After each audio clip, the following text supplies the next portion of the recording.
ठीक है, तो हम फटाफट से जो पार्वती माता भगवान शिव को प्रश्न पूछती है उनका फटाफट से एक बार देख लेते हैं।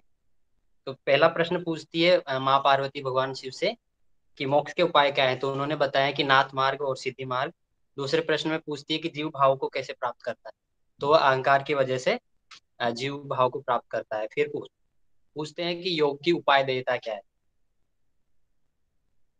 तो जिसमें बताते हैं कि आत्मा दो प्रकार की होती है, एक अपक्व और दूसरी होती है परिपक्व। तो अपक्व आत्मा को पकाता है वह योग, योग की उपाय देता है।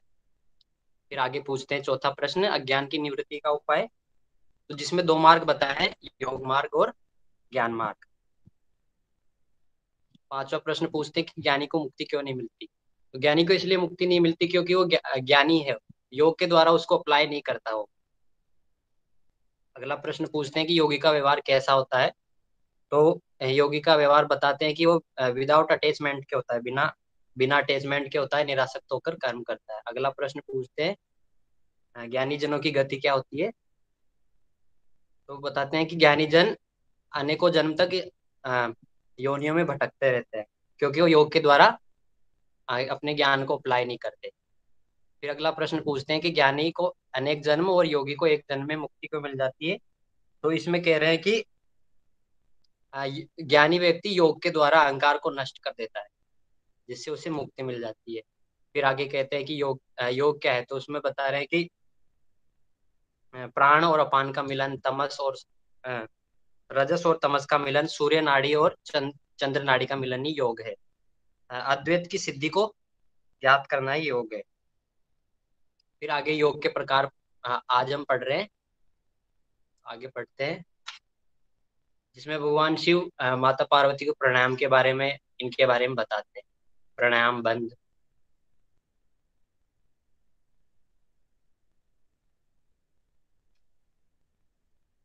हाँ, तो भगवान शिव बता रहे हैं कि कुंभक के दो प्रकार है, जिसमें कह रहे हैं कि सहित कुंभक और केवल कुंभक। सहित कुंभक चार प्रकार के होते हैं, जिसमें सूर्य, भेदी, उज्जाई, शीतली, भस्त्रिका। और सहित कुंभक को तीनों बंदों के साथ करने के लिए केवल कुंभक की सिद्धि होती। आगे बता रहे हैं कि प्राणायाम के अभ्यासी को कैसा होना चाहिए, तो उसमें बता रहे हैं कि मिताहारी होना चाहिए, धैर्यशाली होना चाहिए और अभ्यासी होना चाहिए। हाँ, अब सूर्य भेदन प्राणायाम का फल बता रहे हैं कि सूर्य भेदन प्राणायाम करने से क्या फल मिलेगा, तो पेट के सभी प्रकार के रोग समाप्त होंगे, वात दोष समाप्त होंगे और कंठ दोषों का नाश होगा। इनकी विधि सेम है जो पहले हम पढ़ते आ रहे हैं।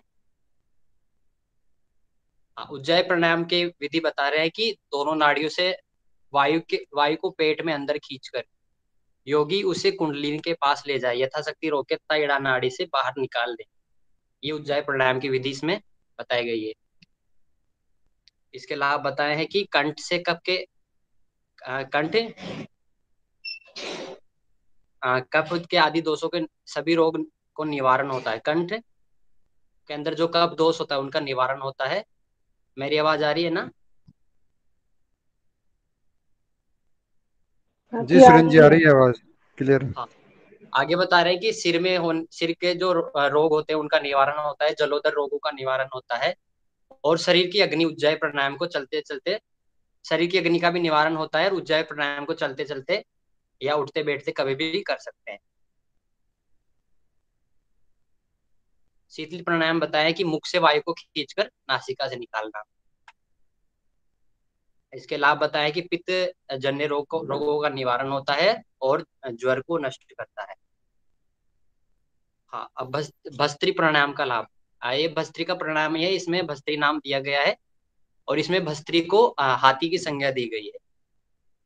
जिसके लाभ बता रहे हैं कि वात, पित्त और कफ तीनों प्रकार के दोषों को निवारण करता है। शरीराग्नि प्रदीप, मतलब कि शरीर की अग्नियों को बढ़ाता है, कुंडलिनी को जागरण करता है, और चक्र प्रभु हो जाते हैं, इससे चक्रों को जागरण करने में सहायता करता है। वासनाएं क्षीण हो जाती है, सुख एवं कल्याण की प्राप्ति। सुषुम्ना के मुख से मलों को हटाता है भस्त्री प्राणायाम, और ब्रह्म ग्रंथि, विष्णु ग्रंथि और रुद्र ग्रंथि तीनों ग्रंथियों का भेदन करता है। आगे हम बढ़ते हैं बंधों का क्रम, जिसमें मूल बंध, उड्डयन बंध और जालंधर बंध, तीन प्रकार के बंधों का वर्णन किया गया है। जो पहले बताया था प्राणायाम के समय की जो चारों प्रकार के कुंभक है उनको बंधों के साथ करना है। तो मूल बंध का लाभ इसमें बता रहे हैं कि प्राण, अपान और नाद बिंदु एक हो जाते हैं। उड्डयन बंध के बारे में बताया है कि वृद्ध भी युवा हो जाते हैं और 6 मास में इसमें मृत्यु पर विजय प्राप्त कर लेते हैं। जालंधर बंध के बारे में बताया कि अमृत को बचाता है, जो कि पहले भी बताया है। आप सभी बताइए कि अमृत को और कौन कौन से क्रियाएं बचाती है। कोई भी विपरीत एक जना करनी। माइक को खोल के बता दो। हाँ, विपरीत करनी हुई। और और खेचरी। केचरी। हाँ, ठीक। तो ये इसमें बंधों का क्रम मूल बंध, उड्डयन बंध और जालंधर बंध बताया है। लेकिन अगर कुंडली जागरण में पूछे तो मूल बंध, जालंधर बंध और उड्डयन बंध, ये दो चीजें अलग अलग है इसमें, ये ध्यान रखना। हम्म। आगे बढ़ते हैं।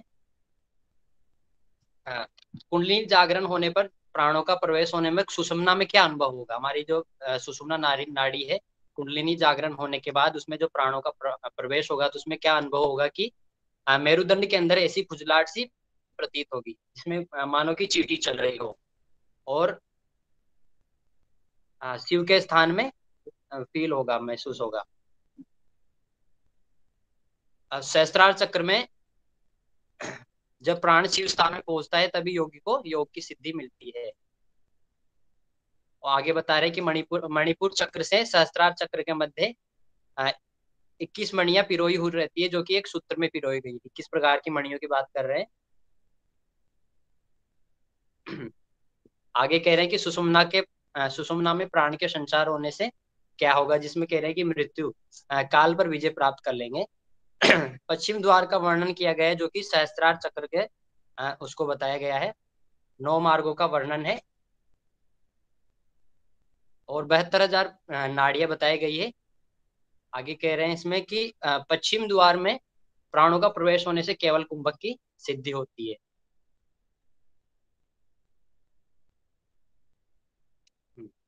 आगे बात करते हैं सिद्ध संकेत और नाथ संकेत। कह रहे हैं कि रेचक और पूरक दोनों के लय हो जाने पर प्राणों का पूर्ण लय होता है। इस सिद्धि को ही नाथ संकेत या सिद्ध संकेत कहते हैं। सिद्ध संकेत के बारे में कह रहे हैं कि यह संकेत आदिनाथ द्वारा उपदिष्ट है, मतलब कि कहा गया है। और 8 प्रकार के 8 संकेतों में अत्यंत गोपनीय है। तो इसके अलावा भी 7 प्रकार के और भी संकेत हैं। अभी यहाँ पे सिद्ध संकेत या नाथ संकेत का ही वर्णन है। तो ये सभी 8 प्रकार के संकेतों में ये अत्यंत गोपनीय है।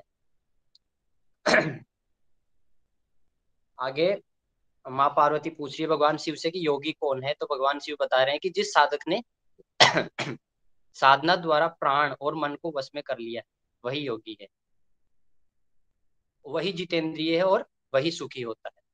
जो साधक है, जिस साधक ने प्राण और मन को अपने वश में कर लिया है वही योगी है, वही जितेंद्रिय है, वही सुखी है। अब आगे पूछ रहे हैं कि कैसे पता चलेगा कि प्राणों का विलय हो गया। तो जिसमें बता रहे हैं भगवान शिव की प्राणों के लय होने से चित्त की किंचित भी चंचलता शेष नहीं रहती।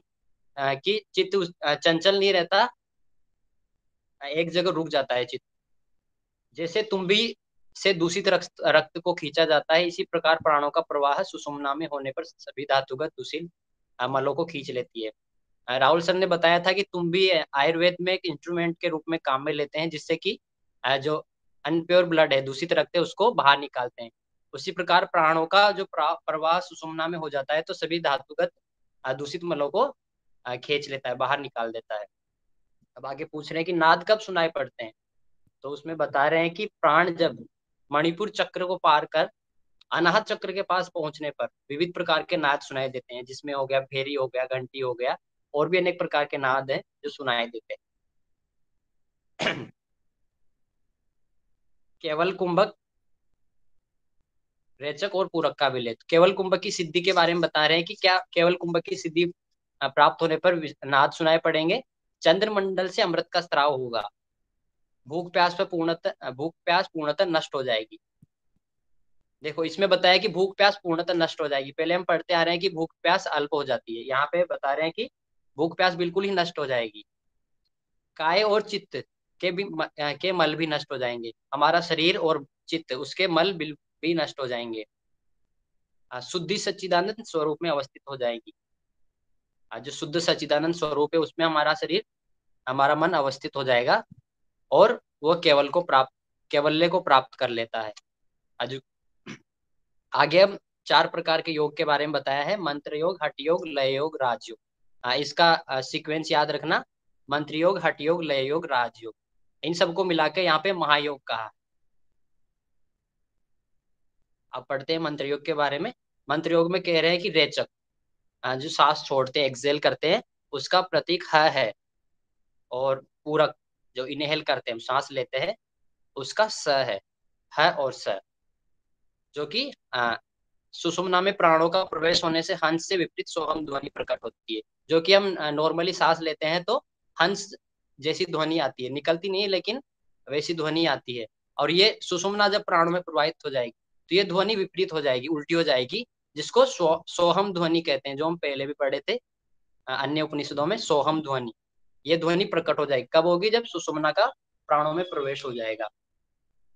आगे कह रहे हैं कि जीव सदा सोहम मंत्र का निरंतर जब चलने लगता है, इस जप को मंत्र योग कहते हैं। कि जब सोहम मंत्र का निरंतर जब चलने लग जाएगा, जब प्राणों का सुषुम्ना में प्रवेश हो जाएगा, तब जो ये जप है, इस जप को मंत्र योग कहते हैं। आगे हठ योग के बारे में कह रहे हैं कि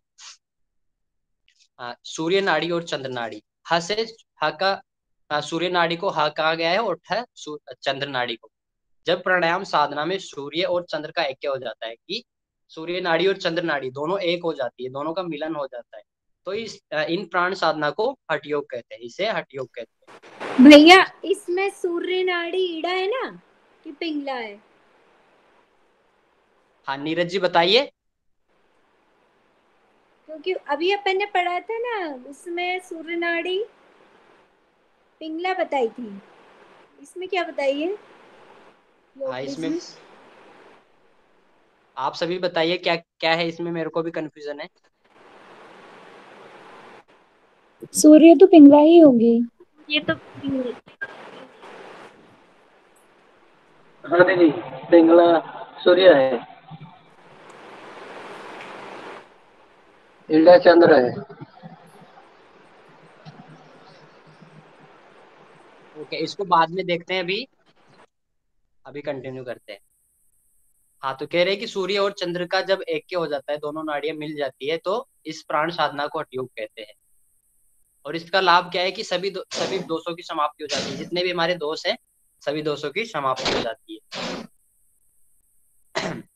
लय योग की बात करते हैं, उसमें कह रहे हैं कि क्षेत्र और जीव, और क्षेत्र को जीव बताया है और क्षेत्रज्ञ को परमेश्वर बताया गया है। जैसे कि भगवत गीता में सर ने पढ़ाया था, रोहित सर ने, सेम वैसा ही क्षेत्र और क्षेत्रज्ञ की एकता को ही एकता की सिद्धि को ही लय योग कहते हैं। कि जो क्षेत्र है, जीव और क्षेत्रज्ञ परमेश्वर, दोनों की एकता, दोनों के मिलन की सिद्धि को ही लय योग कहा गया है यहाँ पे। तो लय योग के लाभ बता रहे हैं आगे, कि लय योग की सिद्धि प्राप्त हो जाने पे हमारे प्राण स्थिर हो जाएंगे, अतिशय सुख शांति एवं स्वात्मानंद की प्राप्ति हो जाएगी, और परम पद की प्राप्ति हो जाएगी। आगे राजयोग के बारे में वर्णन कर रहे हैं। तो इसमें कह रहे हैं कि महाक्षेत्र में जपा, जिसका जपा संस्कृत शब्द है, जिसमें जिसका हिंदी नाम गुड़हल है, गुड़हल का फूल होता है, और दूसरा बंदूक, गुलदुपहरिया, फूल के समान लाल रंग वाला पदार्थ रजस होता है। जो महाक्षेत्र है, योनि मंडल के जस्ट पीछे वाले भाग को बताया गया है, जो कि स्त्री और पुरुष दोनों में होता है। और रेतस, रेतस यहाँ पे वीर्य को बताया गया है। तो राजयोग कह रहे हैं कि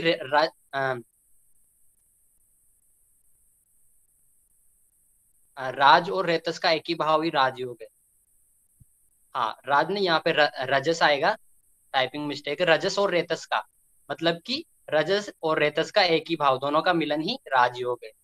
इसका लाभ क्या बता रहे हैं कि अणिमा आदि सिद्धियों की प्राप्ति होती है। जो अष्ट सिद्धियां हैं उनकी प्राप्ति हो जाएगी। यहाँ पे सिर्फ अणिमा के बारे में बताया गया है। आगे कह रहे हैं कि जब प्राण और अपान एक हो जाते हैं तब मंत्र योग, हठ योग, लय योग और राजयोग चारों की सिद्धि हो जाती है। कहने का मतलब है कि जब प्राण और अपान एक हो जाते हैं तो चारों प्रकार के योगों की सिद्धि हो जाती है। आगे काक मत और मरकट मत के बारे में बात कर रहे हैं। ये 12वां प्रश्न आ जाता है माँ पार्वती का। तो भगवान शिव इसमें वर्णन कर रहे हैं, बता रहे हैं कि मरकट मत और काक मत। मरकट का मतलब होता है बंदर और काक का मतलब होता है कौवा। तो मरकट मत के बारे में कह रहे हैं कि योगी धीरे धीरे अभ्यास करता हुआ एक जन्म में किंतु बहुत देर में सिद्धि प्राप्त करता है। कि योगी है वो धीरे धीरे अभ्यास करता है और एक जन्म में ही सिद्धि प्राप्त कर लेता है, लेकिन उसको थोड़ा समय लगता है। एक बंदर की तरह राहुल सर ने इसमें एग्जाम्पल दिया था कि बंदर जिस प्रकार पेड़ की चोटी पे चढ़ता है तो वो छलांग लगा के चढ़ेगा, और कौवा चढ़ेगा तो उड़ के चला जाएगा। तो जो मरकट मत वाले योगी होते हैं वो एक जन्म में सिद्धि प्राप्त कर लेंगे, लेकिन उनको थोड़ा समय लगेगा। और काक मत के बारे में कह रहे हैं कि जितनी सिद्धि पूर्व जन्म में मिल चुकी है उससे कि आगे की साधना प्रारंभ करने पर वह थोड़े समय में मोक्ष की सिद्धि प्राप्त कर लेता है। तो ये मरकट मत ही आगे चल के काक मत बन जाएगा कि कोई योगी अभ्यास कर रहा है और उसकी मृत्यु हो गई किसी कारणवश से, तो अगले जन्म में उन्हीं सिद्धियों के साथ उत्पन्न होगा और वहीं से वो कंटिन्यू करेगा और आगे काक मत बन जाएगा। काक मत के हिसाब से वो अपनी सिद्धि तुरंत ही कम समय में प्राप्त कर लेगा, जैसा कि इसमें बताया गया है। आगे भी कह रहे हैं कि काक मत और मरकट मत कोई अलग अलग साधन नहीं है, ये दोनों अभ्यास का एक ही मार्ग है। आगे कह रहे हैं कि कर्म किए बिना योग की सिद्धि कभी किसी मार्ग से नहीं मिलती है। बिना कर्म किए योग की सिद्धि नहीं मिलेगी। जैसे कि पहले प्रश्न में बता दिए कि ज्ञानी को सिद्धि क्यों नहीं मिलती, इसीलिए सिद्धि नहीं मिलती क्योंकि वो कर्म नहीं करता है, वो सिर्फ ज्ञानी, उसने शास्त्रों का अध्ययन किया है। हाँ, आगे कह रहे हैं कि लय योग आदि ये सब साधना क्रम मोक्ष के मार्ग नहीं है। मोक्ष का मार्ग क्या है? केवल पश्चिम मार्ग। अब पश्चिम मार्ग किसे बताया है? कोई बताएगा माइक को ओपन करके?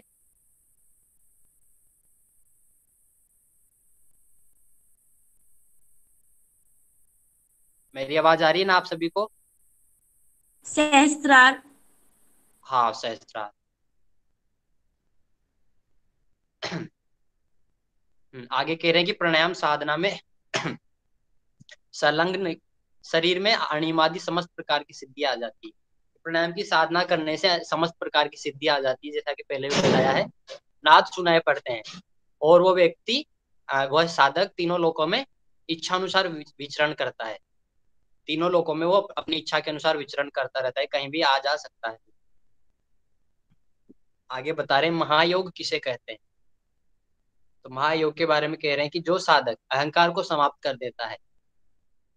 जीवन मुक्त अवस्था, शरीर जीवन मुक्त अवस्था कह रहे हैं कि शरीर मतलब कि जीवन में रहते हुए भी वह मुक्त रहता है, जिसका शरीर सिद्धियों के कारण अमर अजर हो जाता है। यहाँ पे महायोग नहीं, महायोगी है, यहाँ पे मिसप्रिंट है, थोड़ा टाइपिंग मिस्टेक है, महायोगी है। तो महायोगी कौन है? कि जो साधक अहंकार को समाप्त कर देता है, जीवन मुक्त अवस्था को प्राप्त कर लेता है, जिसका शरीर सिद्धियों के कारण अजर अमर हो जाता है, वह महायोग। आगे सिद्धियों की चर्चा कर रहे हैं। तो सिद्धियां, दो प्रकार की सिद्धियों की चर्चा यहाँ पे की गई है, एक तो कल्पित सिद्धियां और दूसरी अकल्पित सिद्धियां। कल्पित सिद्धियां बता रहे हैं कि कम शक्तिशाली होती है और जल्दी मिल जाती है और ये अनित्य होती है। अकल्पित सिद्धियों के बारे में बता रहे हैं कि अधिक शक्तिशाली होती है, देरी से मिलती है तथा नित्य होती है। आगे कह रहे हैं ये सूत्र है कि रस औषधि क्रिया काल मंत्र क्षेत्रादि साधना कि रस औषधि क्रिया तप काल मंत्र तीर्थ स्थानों में साधना करने से जो सिद्धियां मिलती है वह कल्पित सिद्धियां कही जाती है। तो इस मंत्र को, सूत्र को याद कर लेना कि रस औषधि क्रिया तप काल मंत्र तीर्थ स्थानों में जो साधना करने से जो सिद्धियां मिलती है वो कौन सी सिद्धियां हैं? कल्पित सिद्धियां, जो कि कम शक्तिशाली होती है, जल्दी मिल जाती है और अनित्य होती है। आगे कह रहे हैं कि जब योगी का चित्त विविध वासनाओं से और काम क्रोध आदि दोषों से रहित हो जाता है तब ये सिद्धियां प्रकट होती है, और ये सिद्धियां अकल्पित सिद्धियां होती है, जो अधिक शक्तिशाली होती है, देरी से मिलती है और नित्य होती है। हाँ, इंद्रियों से महायोगियों की पहचान। अच्छा, यहाँ पे सिद्धियां है, यहाँ पे भी थोड़ा टाइपिंग मिस्टेक है। सिद्धियों से महायोगियों की पहचान होती है। तो महायोगी की पहचान पहचान कैसे करेंगे, जब उसके पास सिद्धियां होंगी। तो सिद्धियों से महायोगी की पहचान होती है।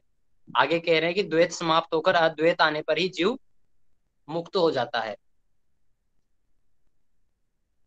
कोई आप द्वैत और अद्वैत के बारे में एक लाइन में बता सकता है?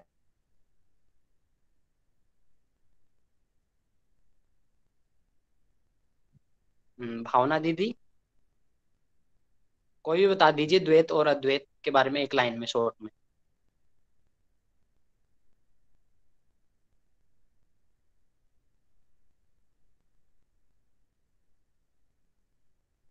ठीक है, इसके बारे में बाद में बात करेंगे। आगे बढ़ते हैं कि जीव और ब्रह्म, इसको ब्रह्म शरीर कहा गया है। जीव और ब्रह्म के दोनों के मिलन को लवण और जल से युक्त, लवण युक्त जल और जमा हुआ घी, ब्रह्म युक्त शरीर, पिघला हुआ घी चंचल, ये यहाँ पे इनकी संज्ञा दी गई है। पिघले हुए घी को चंचल मन की संज्ञा दी है। आगे कह रहे हैं कि इस विद्या को, जो ये विद्या मिलती है, कौन सी विद्या, जो हमने अभी पढ़ी सिद्धियां, उनके बारे में कह रहे हैं कि इस विद्या को जो भगवान शिव ने माता पार्वती को दी, उस विद्या को क्रूरों, धूर्तों, दुष्टों और दुर्जनों से बचाकर रखना चाहिए। और किसको देना चाहिए? शिव भक्त हो, सदाचारी हो, संपन्न हो, इस विद्या का वही अधिकारी होता है। तो भगवान शिव ने कहा है कि ये विद्या क्रूर, जो क्रूर है, धूर्त है, दुष्ट है, जो बुरे लोग हैं, उनसे बचाकर रखना चाहिए, उनको नहीं देना चाहिए। यहाँ पे पात्र पात्र की बात की कही गई है, और उनको देना चाहिए जो शिव भक्त है, सदाचार है, अच्छा व्यक्ति है, संपन्न व्यक्ति है, जो इनका अधिकारी है, उनको ही देना चाहिए। और अंतिम श्लोक में माता पार्वती भगवान शिव को प्रणाम करते हुए धन्यवाद करती है कि आपने इस योग के विद्या का मुझे ज्ञान दिया, इसके लिए वो धन्यवाद करती है, प्रणाम करती है। और गुरु गोरक्षनाथ ने यही योग बीज में भगवान शिव और माता पार्वती का संवाद इसमें लिखा है।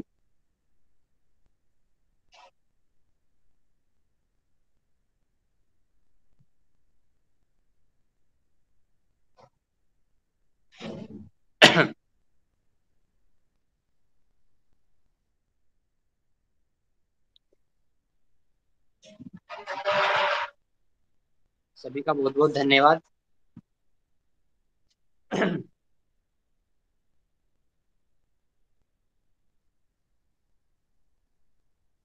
Thank you so much Surendra ji, बहुत अच्छे से आपने हम सबको एक्सप्लेन किया। किसी का कोई क्वेश्चन है तो पूछ सकते हैं सुरेंद्र जी से, नहीं तो हम लोग अपना यहाँ पे प्रैक्टिस सेशन स्टॉप करते हैं। ठीक है, आज का रिवीजन। थैंक यू जी सभी का सुनने के लिए। Thank you. तो हम लोग अपना सेशन स्टॉप करते हैं। आप शांति पाठ करा देंगे सुरेंद्र जी? हाँ हाँ। ओके। सभी कमर गर्दन सीधी करके बैठ जाइए, आंखें बंद कीजिए, दोनों हाथों से नमस्कार मुद्रा ले लीजिए। अपने मन में सभी शांति पाठ का उच्चारण कीजिए। ओम सर्वे भवन्तु सुखिनः, सर्वे सन्तु निरामया, सर्वे भद्राणि पश्यन्तु, मा कश्चित् दुःखभाग् भवेत्। ओम शांति शांति शांति। अपने मन में अपने गुरु का, परमात्मा का ध्यान करते हुए दोनों हाथों को आपस में रगड़िए। अच्छे से घर्षण करने के बाद दोनों हाथों से उत्पन्न ऊर्जा को अपने चेहरे पे लगाते हुए अपने माता पिता का, अपने गुरु का, अपने इष्ट का, अपने परमात्मा का, सूर्य देवता और पृथ्वी माता का ध्यान वंदन समायापन करते हुए समस्त जग का, समस्त विश्व का कल्याण की, आरोग्य की भावना करते हुए धीरे से आंखें खोल लीजिए। सभी को हरिओम, बहुत बहुत धन्यवाद। धन्यवाद।